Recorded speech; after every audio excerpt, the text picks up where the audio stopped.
Pazite ovu izjavu. Kaže, dan je lep onoliko koliko si lud.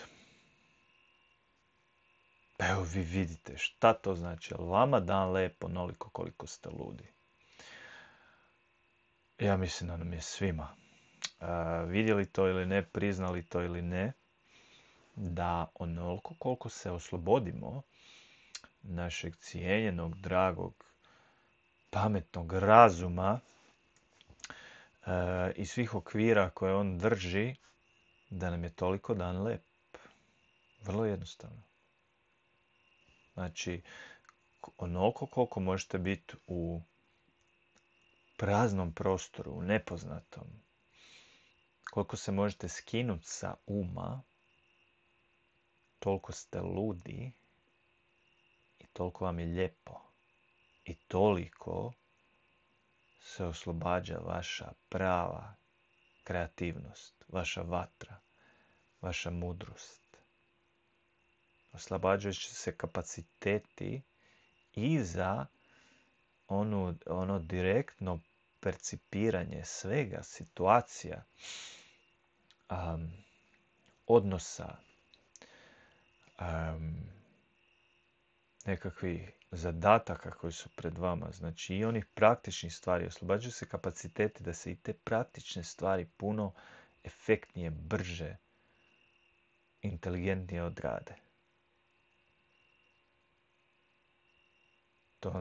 To može izgledati paradoksalno, ali ako ste to doživjeli, znate o čemu pričam. Dan je lep onoliko koliko si lud. Pa pogledajte vi, da ima prostora za vas da budete više ludi i da budete manje normalni na onaj način na koji to definira da trebate biti normalni. A ima još jedna rečenica, kaže kako je lepo biti glup, koja se nastavlja na temu i u mojoj reinterpretaciji zapravo cilja na istu poantu. A to je to skidanje suma. Znači kad si dopustite da ne morate više biti pametni, da ne morate ništa biti, i dopustite si da budete glupi,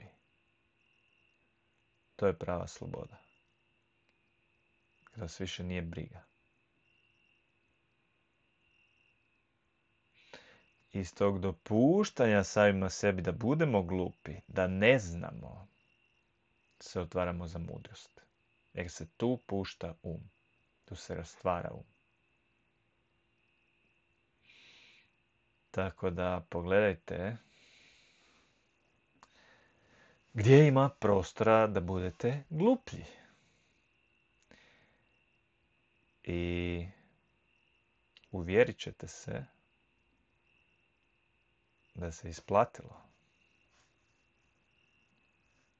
Da je puno ljepše biti glup nego biti pametan.